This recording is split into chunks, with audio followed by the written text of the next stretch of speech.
So I want you to look at this photograph. This is miles down a dirt road in the middle of nowhere in Arizona. What is this structure? What is it used for? Why would somebody build it? Let's find out.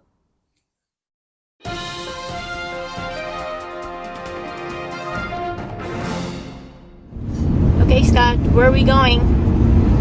Good morning. Hello and welcome to Scott's Adventure. Good morning, Vietnam! Just getting started, heading off from Dad's house in Paulden, Arizona, heading up the 89, and the first stop is the Limestone Kilns. We'll be there shortly. So we're on our way to the Limestone Kiln.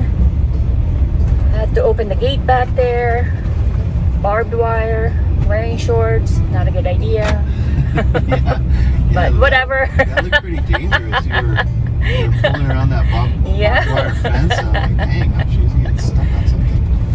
But So, yeah, we're going through this dirt road. But we have the off-road capable Winnebago.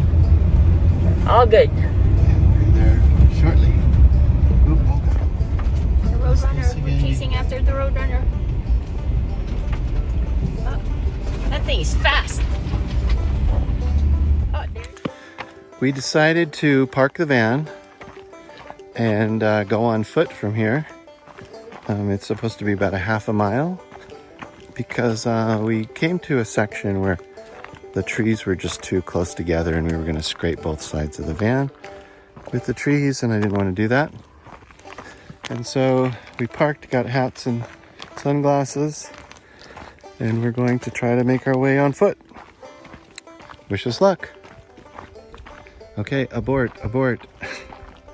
We're aborting our Limestone Kilns walk. Come on, this isn't happening fast enough. Get him out of there! We realized that it's more than 2 miles there, about 45 minutes each way, so hour and a half, and we have a lot of things to do today, so Head northwest. This was just supposed to be a quick little side trip.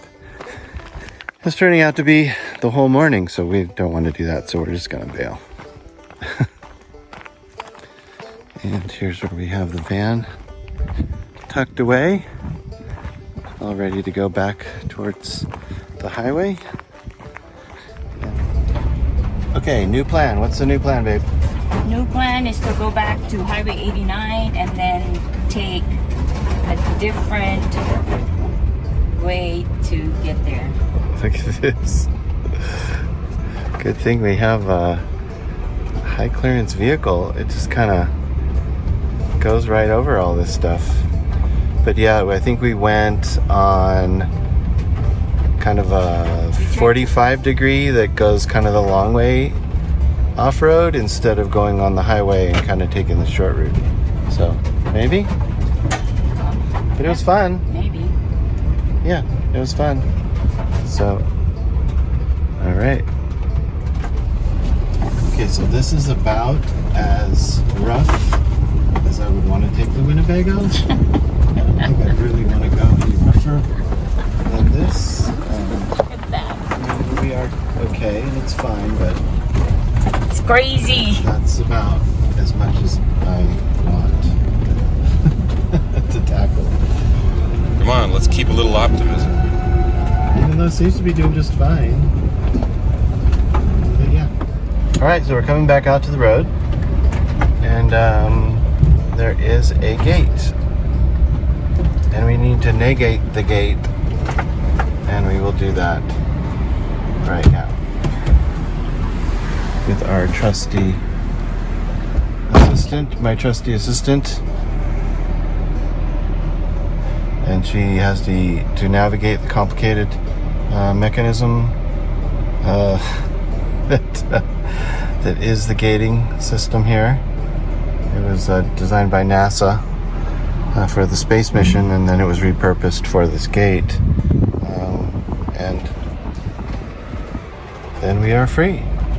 And she'll button up that gate, and we'll be back on the road, and hopefully we can find another entrance to the kilns. There's some type of structure up ahead. 0.4 miles. The road until now has been really good. It's quickly deteriorating. trying to keep the camera on.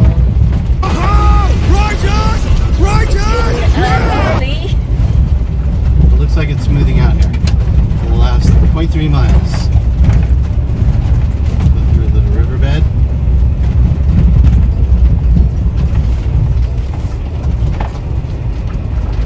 We're coming up to it. We made it! Well, alright! Alright. That's cool. Limestone Historic Kiln. Limestone Kilns. Your destination is on the left. Okay, I'm gonna go around this way.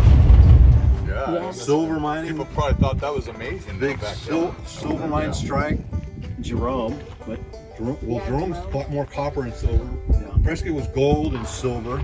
Like Congress and all that through there. That was all. That's where the hero came from. Was all the miners. Where are you guys from? We're all local. Live Oh, okay. 3 miles over the hill. Oh, okay. He's Paulden. Okay, then it's great to have the motorcycles. That's a lot of fun to get around. Yeah, cool. So let's get back to why this structure exists and why it was built here. Lime was a very valuable commodity as the West developed. It could be used for making mortar and plaster and the manufacture of glass and casting and lots of other things. Lime is made from the heating of limestone.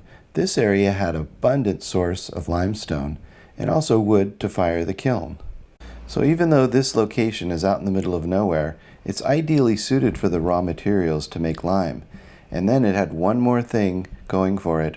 Right behind the hill, above this limestone kiln, is the railroad tracks. So once the lime was refined, it could be loaded into the railroad cars and sent off to the various factories that needed it.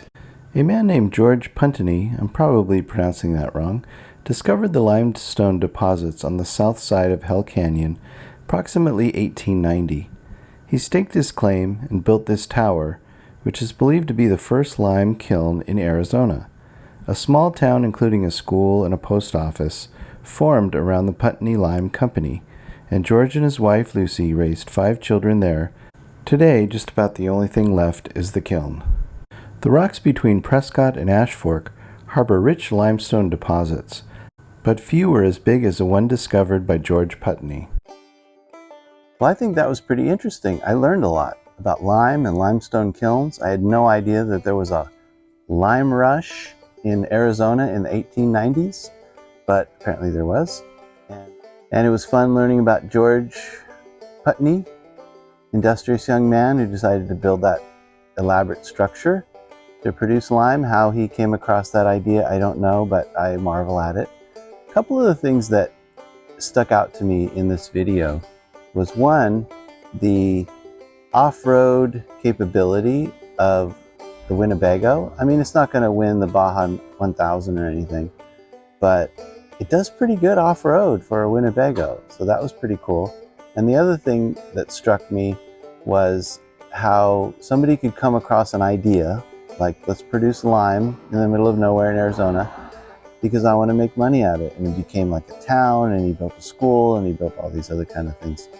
And I thought that was pretty neat. So I enjoyed sharing it with you, and see you next time on Scott's Adventures. Thanks for watching. Bye-bye.